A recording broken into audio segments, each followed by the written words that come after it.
Di jantung Indonesia, tepat di titik 0 km yang melintasi garis khatulistiwa, berdiri ibu kota Nusantara.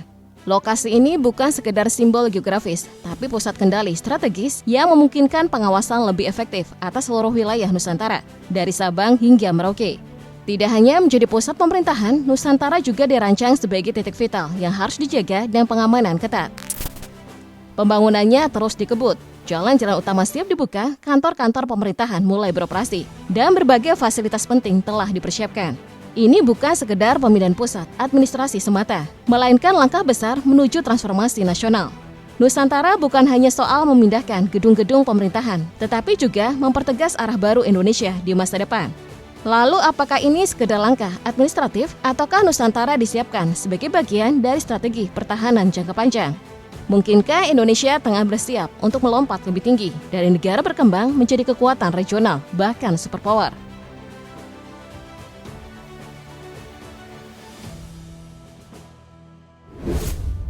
Selama Jakarta masih menjadi ibu kota negara, pengamanannya ditopang oleh kerjasama solid antara Polri, TNI, AD, AL, AU, BIN, dan BSSN.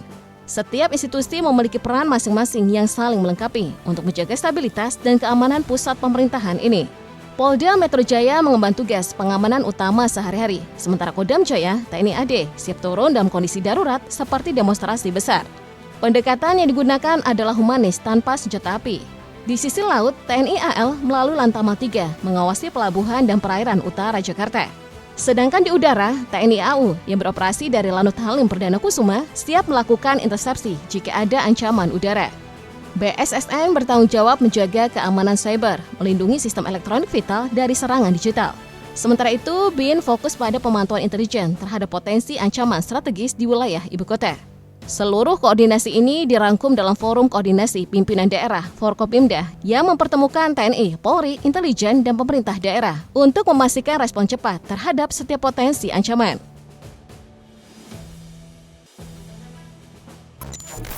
Pada 2022 lalu, muncul sebuah wacana TNI Angkatan Laut tengah bersiap meningkatkan status Pangkalan Angkatan Laut Lanal Balikpapan menjadi Lantamal atau Pangkalan Utama Angkatan Laut. Langkah ini diambil untuk mengantisipasi potensi ancaman dan kerawanan. Mengingat Lanal Balikpapan berhadapan langsung dengan alur laut Kepulauan Indonesia, ALKI 2, jalur pelayaran strategis yang tidak hanya ramai oleh kapal domestik, tetapi juga internasional. Sebagai bentuk dukungan, pemerintah daerah Balikpapan memberikan hibah lahan kepada TNI AL. Lahan tersebut akan digunakan untuk pembangunan Lantamal yang dilengkapi dengan berbagai fasilitas pendukung. Infrastruktur akan diperkuat, sarana ditingkatkan, dan sistem pertahanan laut dipersiapkan dengan lebih matang. Rencana ini ditindaklanjuti dalam rapat pimpinan TNI AL pada 2024 lalu. Dipimpin langsung oleh KSAL Laksamana Muhammad Ali, rapat tersebut menyepakati bahwa pangkalan baru TNI AL akan berlokasi di pesisir Melawai, sekitar 1 km dari Lanal Balikpapan saat ini. Selain itu, nomenklatur Lantamal akan mengalami perubahan besar. Panglima TNI Jenderal Agus Subianto mengungkap rencana menggantinya dengan Kodamar atau Komando Daerah Maritim. Bukan sekedar perubahan nama, ini mencerminkan perubahan doktrin dan perluasan peran dalam sistem pertahanan nasional.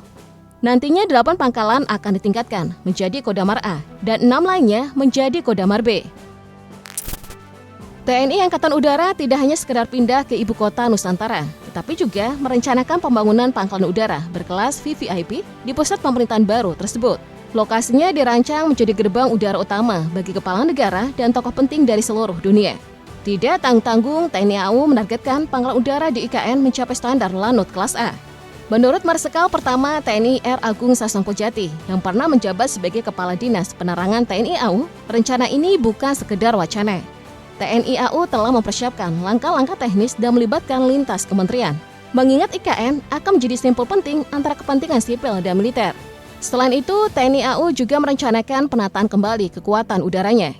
5 pangkalan udara ditargetkan naik kelas menjadi tipe A, 2 lainnya ke tipe B, dan akan dibangun pula skuadron serta pangkalan tipe C di lokasi strategis lainnya.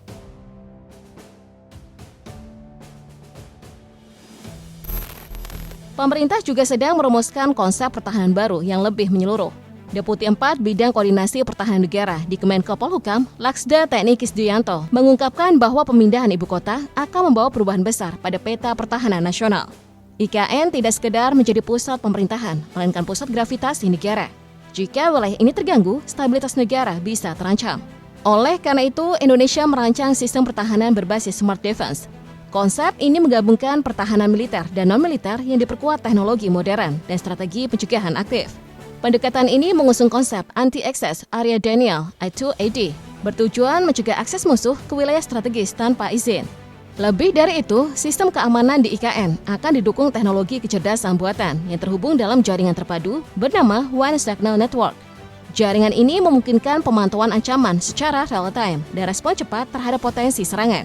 Sejalan dengan konsep Smart City, pertahanan di IKN akan mengadopsi model Sishan Kamrata atau sistem pertahanan rakyat semesta yang melibatkan peran aktif masyarakat sipil bersama militer. Tidak hanya fokus pada keamanan fisik, sistem ini juga melindungi infrastruktur digital, komunikasi, dan fasilitas penting lainnya dari ancaman yang bisa menggoyahkan stabilitas wilayah.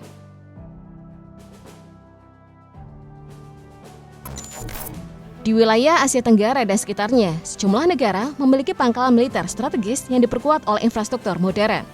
Malaysia dan Singapura misalnya memiliki fasilitas militer yang aktif dan terintegrasi dan baik. Singapura mengoperasikan pangkalan udara Changi dan Tengah, serta pangkalan laut di Tuas dan Sembawang. Pangkalan Sembawang bahkan pernah menjadi lokasi standar bagi armada Angkatan Laut Amerika Serikat. Sementara itu, Malaysia memiliki pangkalan utama di Lumut untuk Angkatan Laut dan Butterworth untuk Angkatan Udara. Keduanya pernah menjadi bagian dari kerjasama pertahanan dengan negara-negara barat. Di belahan selatan, Australia memperkuat pertahanan dengan berbagai pangkalan militer besar di wilayah utaranya yang berdekatan langsung dengan Indonesia.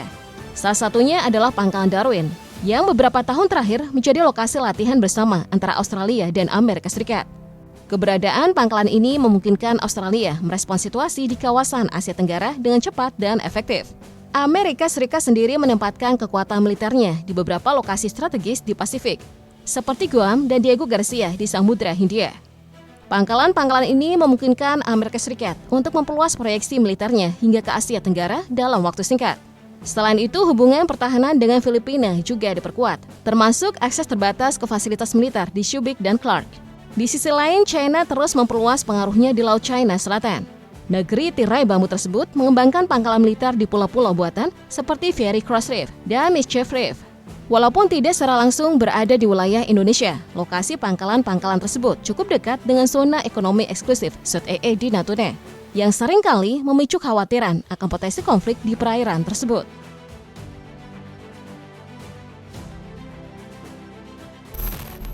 Secara geografis, posisi Indonesia sangat strategis, berada di antara Samudra Hindia dan Samudra Pasifik. Letak ini menjadikan Indonesia bukan sekedar jalur perdagangan internasional yang vital, tetapi juga pusat tarik-menarik berbagai kepentingan global dan regional. Salah satu wilayah menjadi titik panas adalah Laut China Selatan. Di kawasan ini, klaim sepihak Tiongkok melalui Nendas Line memasuki zona ekonomi eksklusif ZEE Indonesia di Natuna Utara. Meskipun Indonesia bukan pihak utama dalam sengketa tersebut, ketegangan tetap terjadi, baik melalui protes diplomatik maupun patroli kapal di lapangan. Sementara itu, hubungan Indonesia dan Malaysia relatif stabil, meskipun beberapa persoalan di wilayah perbatasan seperti Ambalat dan Sebatik masih menyisakan gesekan. Selain itu, isu TKI dan klaim budaya kadang memicu sentimen di masyarakat. Kendati demikian, diplomasi dan koordinasi militer tetap dijaga untuk menghindari konflik berkepanjangan. Di bagian timur, Indonesia berbatasan langsung dengan Papua Nugini. Isu separatisme di Papua terkadang mempengaruhi hubungan kedua negara, terutama terkait aktivitas lintas batas oleh kelompok bersenjata yang beroperasi di perbatasan. Sementara itu, perairan utara Indonesia, khususnya di kawasan Sulu yang berbatasan dengan Filipina dan Malaysia, dikenal sebagai wilayah rawan. Aktivitas kelompok bersenjata seperti Abu Sayyaf kerap menjadi ancaman keamanan. Untuk mengatasi hal ini, Indonesia bersama kedua negara tersebut menjalankan patroli bersama demi menjaga stabilitas kawasan. Australia juga memiliki peran penting dalam keamanan regional. Meski menjadi mitra strategis, hubungan sempat terganggu oleh insiden penyadapan dan latihan militer yang dekat dengan wilayah Indonesia. Namun demikian, kerjasama strategis tetap berjalan demi menjaga kepentingan bersama di kawasan.